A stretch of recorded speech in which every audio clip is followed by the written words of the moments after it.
One of my favorite ways to figure out if a platform makes sense is to do the 10-second gut check.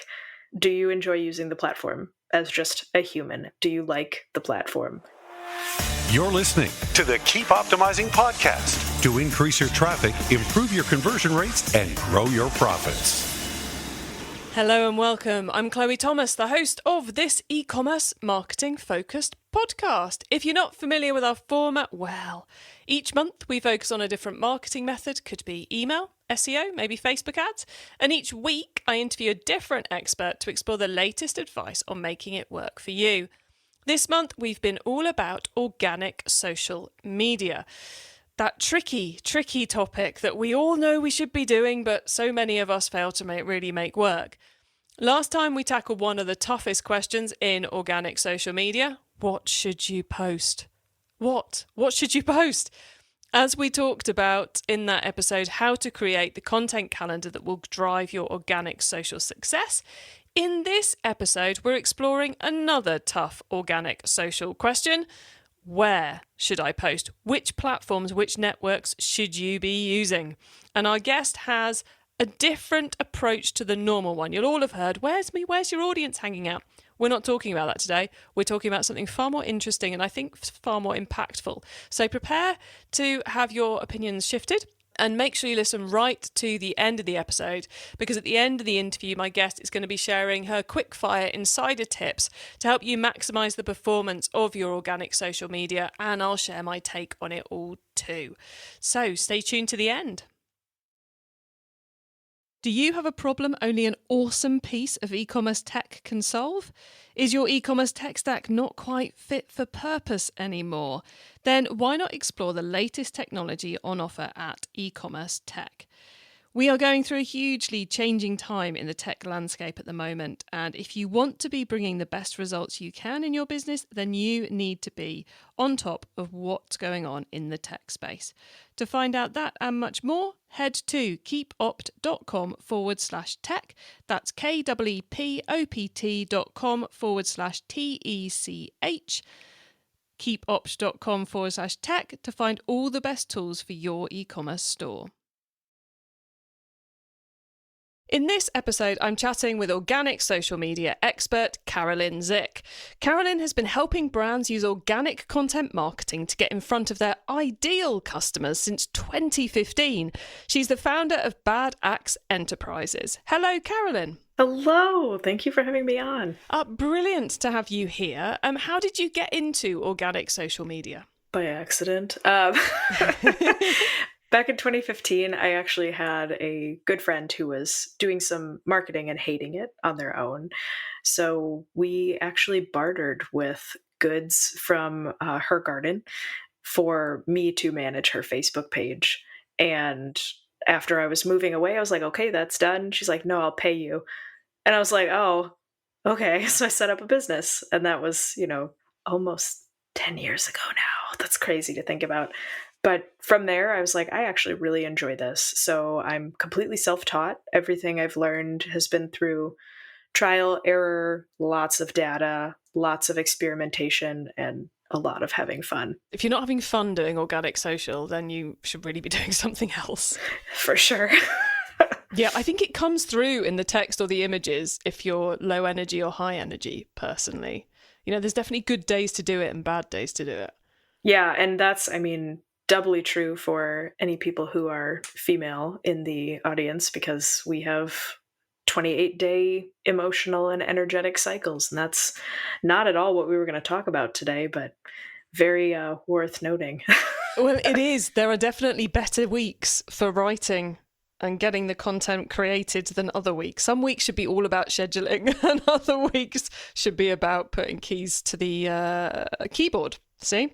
Losing track of my words there. Perfect.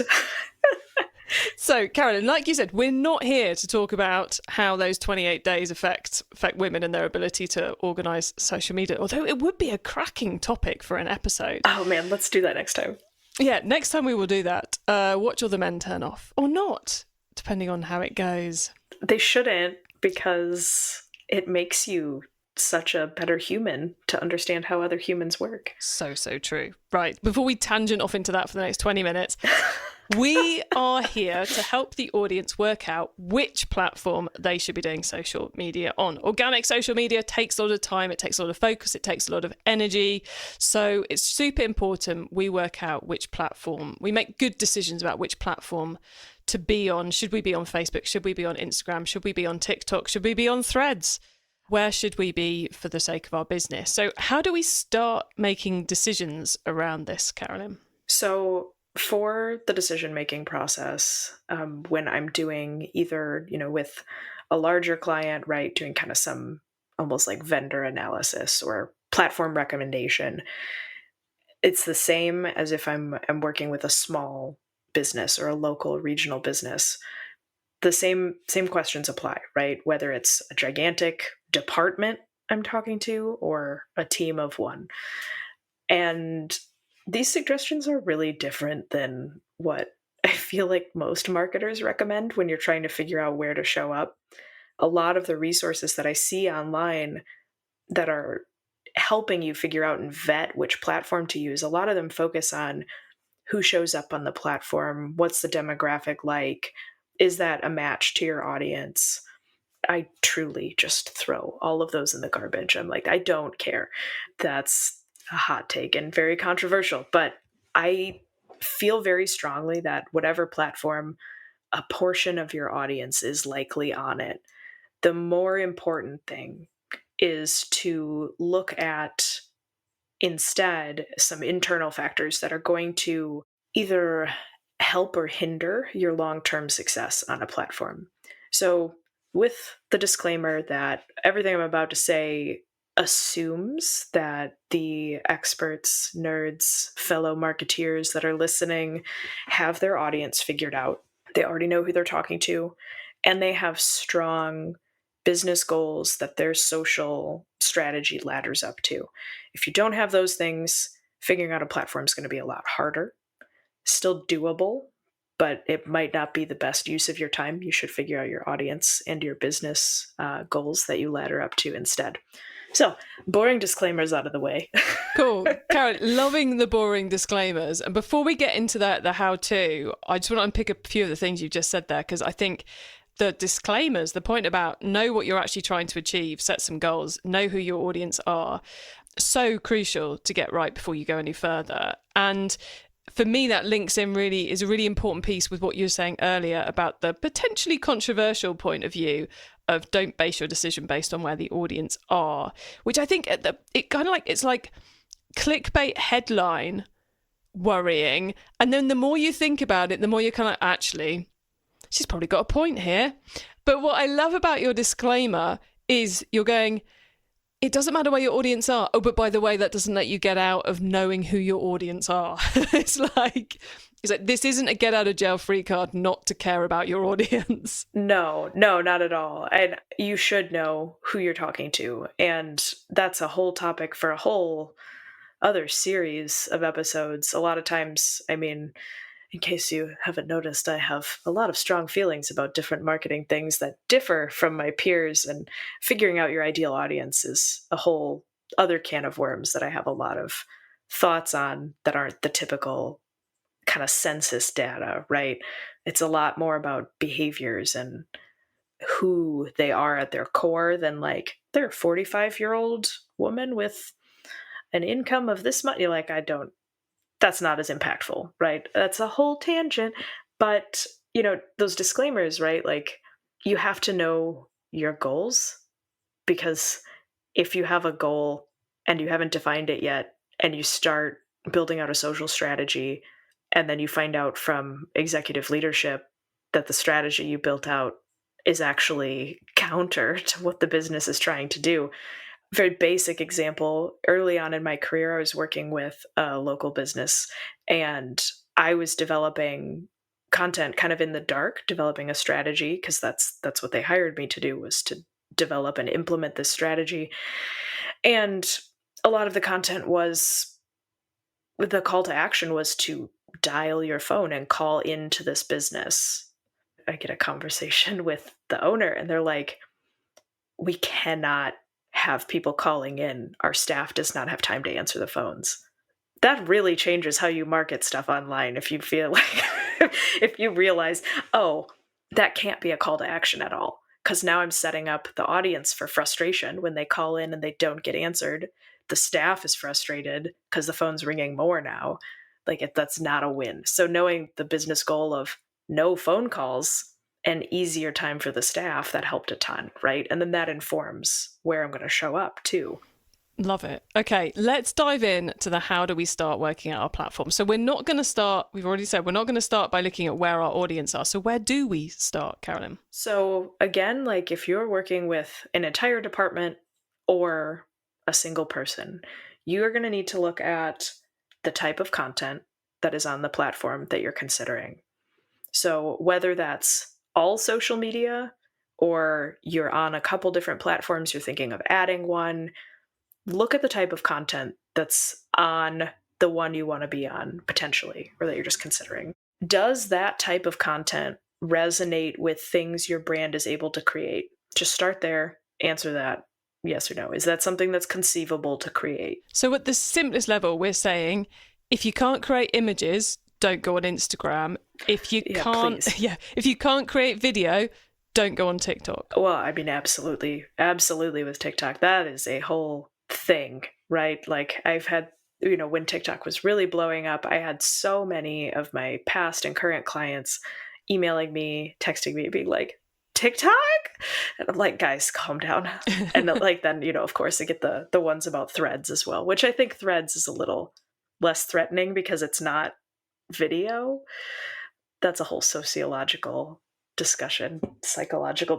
But so yeah, the very basic, like if you don't write long form content, maybe don't think you're going to have a really robust LinkedIn articles campaign. If you do not make long format video, maybe don't push for YouTube. If you are not a live streamer, please don't think your brand should show up on Twitch. Like there's platforms that have a very bespoke type of content that performs better. And that data is easy to come by. You can figure out what performs best on a platform either by engaging as a user or pulling their data themselves. A lot of times, they'll publish what types of content you can post. One of the things which I really like about the fact you're saying, think about what content you need, the platform requires, and have you got it, is so often I find people kind of like doing some kind of monastic self-flagellation of pain in order to comply with a marketing channel that they just hate doing, and they just don't have the resources for it. So I kind of feel like this speaks to not just to can you create a video, but is this a good energy fit for you? Is this something you're going to enjoy doing, as well as simply the nuts and bolts of the creation process? Yeah, that's very true too. Like, I mean, we've all seen content where either it's extremely painful because you can tell the person hates doing it, or it's a little bit painful because they're being kind of snarky with it. Like, the audios of, oh, it's a picture as a reel because Instagram hates photos now. Like, I don't care. I don't want to hear you complaining about the platform you're on. I want to see the awesome stuff that you're making.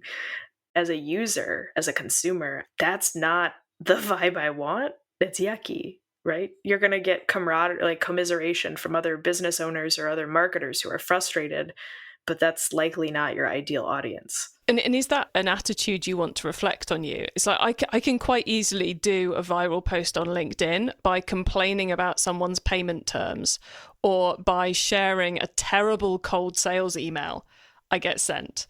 I can do that really easily, and that will go viral and loads of people will comment on it. But is it going to create the reaction I want? And the answer is no. So I think that those kind of snarky posts you were talking about, where you go, oh, I hate TikTok, but I've got to do it anyway, in a TikTok post, it's not doing you any favors. So Karen, we've looked at the content that works.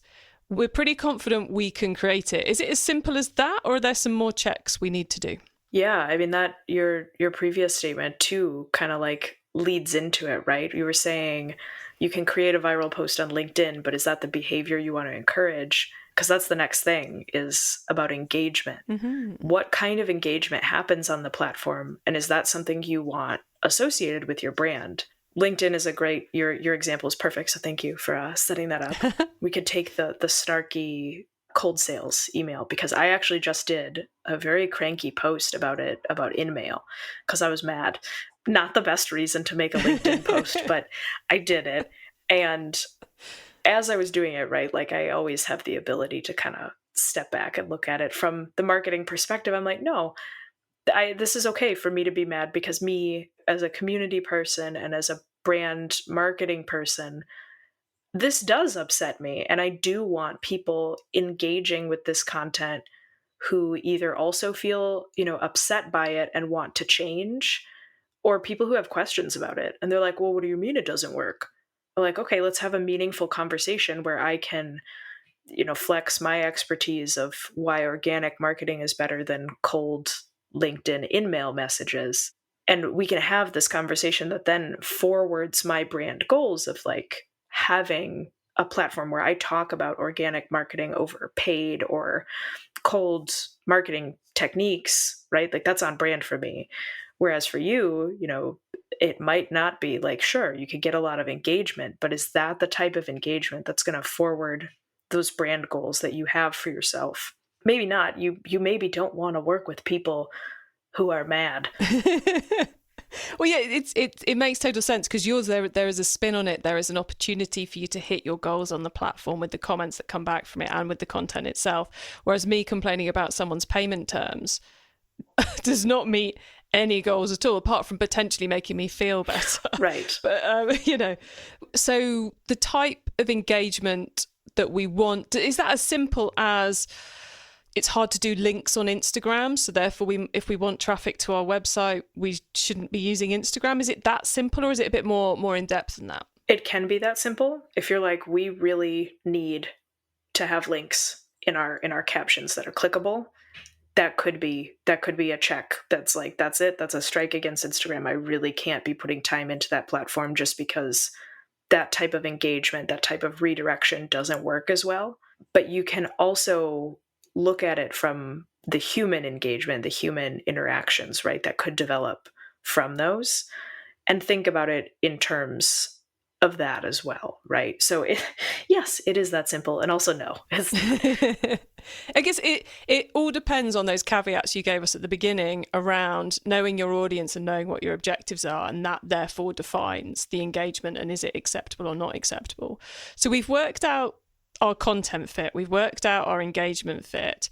Is there anything else we need to check before we dive in? Yeah, the final thing to really think about for any platform you're looking at is the management, right? Because the platform, just by making your brand handle and setting up your account, it's not going to populate magically with content. There are ways to optimize, obviously, that you can always do to figure out how to get your content that exists in other places onto a new platform. It's going to take a human to do it. It takes some effort. So looking at that and being honest about it, right? Like that management, does your team have bandwidth? Do you have a way of tracking if your team has bandwidth? That's something that's really important to look at if you are, department, right? Like if you're a director of marketing and you're like, yeah, we really should be on TikTok. Do you have a way of looking in on some sort of dashboard for your staff's workflow, or checking in with them and saying, what would it look like to add TikTok in a realistic way, right? Like you could say like, okay, you're already creating reels. We can probably repurpose those. Time investment will still exist, but it won't be as significant as starting from zero. So looking at what your team or yourself are already doing, what time investment management could take, always estimate high, because the learning curve for a new platform can be really high, and then work from there. Excellent. So we're talking content fit, engagement fit, and do you actually have the management capacity and team capacity to deal with it? Any final thoughts on platform selection for anyone who's listening and who's trying to work out where they should be expending their efforts? Yeah, I mean, one of my favorite ways to figure out if a platform makes sense is to do the 10-second gut check. Do you enjoy using the platform as just a human? Do you like the platform? Do you stand by the ethos? And then the final piece of are there any security concerns? Because with business, that can be a huge determining factor, right? Your company might have compliance rules that prevent you from using certain platforms. You may have ethos that make you be like, I don't want to use certain platforms. Doing that fast gut check and trying not to overthink it is going to help a lot. Love those. Thank you so much for all of this, Carolyn. I hope we've helped people either work out where to start their platform journey or where to pivot to if they're thinking of, cutting back or investing in a new channel. We've given them lots to think about. So thank you so much for going through all that for us. Listeners, remember to stay tuned right to the end so you don't miss out on Carolyn's insider tips on organic social media. Yes, we're going to be tapping into her full knowledge of social media very, very shortly, and my suggestions for more free resources to help you improve things even further in your business. Do you have a problem only an awesome piece of e-commerce tech can solve? Is your e-commerce tech stack not quite fit for purpose anymore? Then why not explore the latest technology on offer at e-commerce tech? We are going through a hugely changing time in the tech landscape at the moment, and if you want to be bringing the best results you can in your business, then you need to be on top of what's going on in the tech space. To find out that and much more, head to keepopt.com/tech. That's keepopt.com/TECH. keepopt.com/tech to find all the best tools for your e-commerce store. Okay, Carolyn, so far we've gone deep into social media platform choice. Now you get to wow us with your insider knowledge about the whole of organic social media. So for the following questions, your answer can be anything to do with organic social media, which of course does include everything we've already been talking about. Carolyn, are you ready? Oh, I'm so ready. Excellent. That's what I like to hear. Okay, let's start with newbie advice. If we've inspired someone to take their first step, what do they need to know to give themselves the best chance of success? For organic social marketing, even more so, I feel, than paid or any other marketing avenue, you need to know who you're talking to in intimate detail. And I'm not talking like know how many cars they drive. Like, I don't care about that. Like I alluded to earlier, it's about behaviors. How do they act? How do they think? What do they value? What's important to them? If your business is location-based, that might come into it, but really the census data barely scratches the surface for audience definition. Get to know them on a real level, and you're going to have such an easier time creating content and a strategy. And then the other thing for if you're new to social marketing, organic marketing in general, whether you're solo or a team of 500, have business goals that you ladder up to with your social strategy. If your company does not have those, make them and ask your interdepartmental head to sign off on them. Seriously, like I have worked as a contractor with different companies throughout the years that, I've come in as a consultant for figuring out things like this, figuring out an organic strategy, doing platform recommendation. And a lot of times, if there's not a strategy, or there's not, business goals, I'll say, let's write some right now and let's email them to your boss's boss. and we do. And, usually they're like, sure, that makes sense. That's fun. But just the exercise of doing it and showing that you're thinking interdepartmentally and just overall goals, that's huge. And that's going to make your job so much easier in the long run. I love that. Don't wait for the boss to give you goals. Set some yourself because they'll soon tell you if they're wrong. Yes. It's not a reason to stop doing the activity. Okay, once you've started, of course, you've got to keep optimizing. So what's your favorite way to improve performance? I like to do quarterly check-ins with any strategy. Doing monthly or weekly check-ins for me and for most people that I've worked with slows progress. It bogs it down. And yes, there are obviously things you can tweak and optimize. And you should definitely check that your social posts are still relevant and timely right before they go out, and that a major event hasn't made them be inappropriate. Not that that has happened to me before, but checking in on things from that standpoint is very different than doing analysis. So I do analysis on a quarterly basis. That helps me optimize and truly get the best data. with social media, you're really not going to get strong metrics until about 2 weeks out from a post anyways. Doing it quarterly gives you a better picture of more content, and you can make tweaks and adjustments to your strategy with more data backed, as well as, those anecdotal reportings that you're going to end up doing. Nice. There you go, everyone. Permission not to run the reports every single week. Oh, man. I mean, if you're being requested to do it, I would have a really good conversation with whoever's requesting weekly reports. Say, hey, what are these informing you? What decision is this helping with specifically? And if you're just putting them on a hot seat and they're like, it doesn't, they admit that it doesn't actually help with a decision, you don't have to do those reports, which is great. And then also you can help them figure out what would be more impactful and what would be more logical to report on. Nice. Okay. Then that, of course, everyone, you can take to far more places than just your organic social media activity. Okay. If someone listening wants to learn more, is there one cheap or free resource you would recommend? For organic marketing, obviously a shameless plug. I have a YouTube channel, free to watch, and I always take audience suggestions for topics to cover.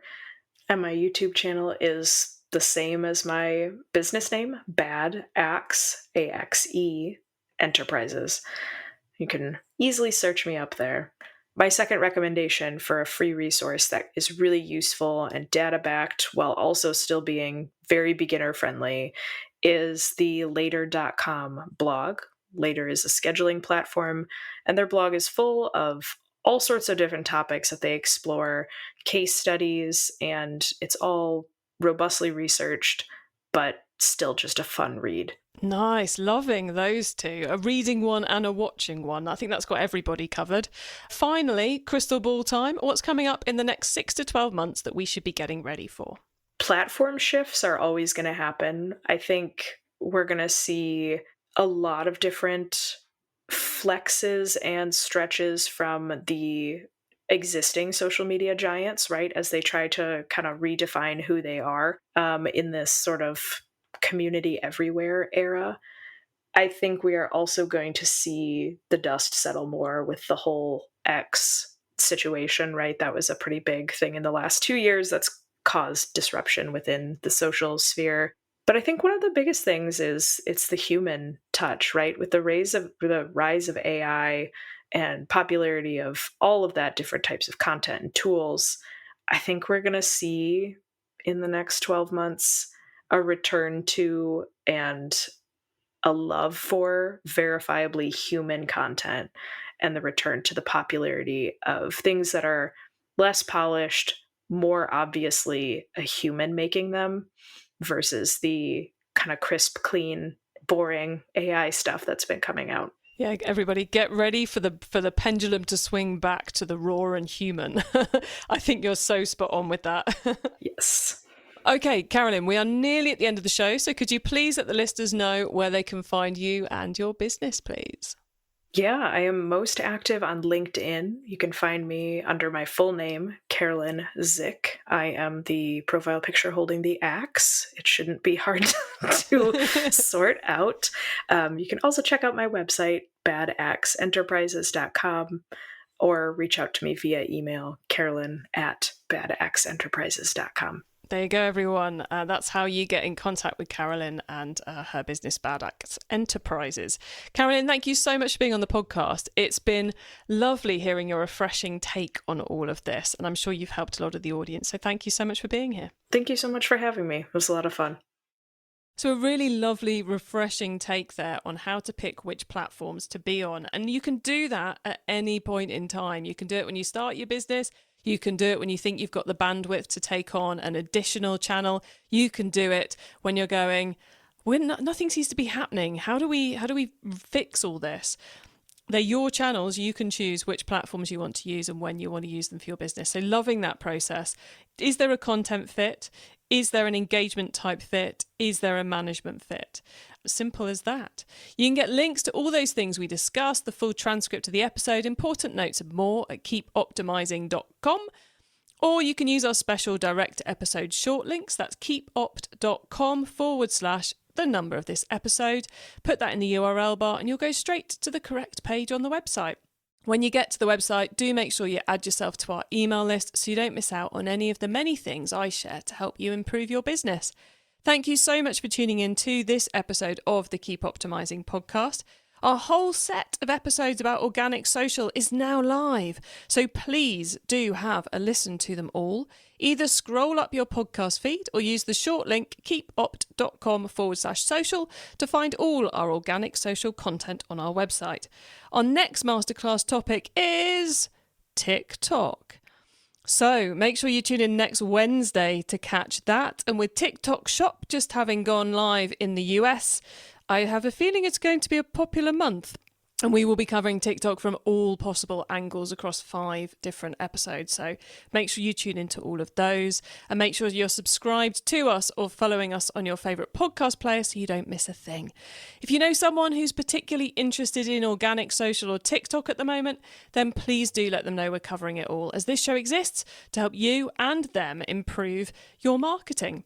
Have a great week and make sure you listen to the next episode so I can help you to keep optimizing your marketing. Access everything Keep Optimizing at keepoptimizing.com. That's with an S, not a Z.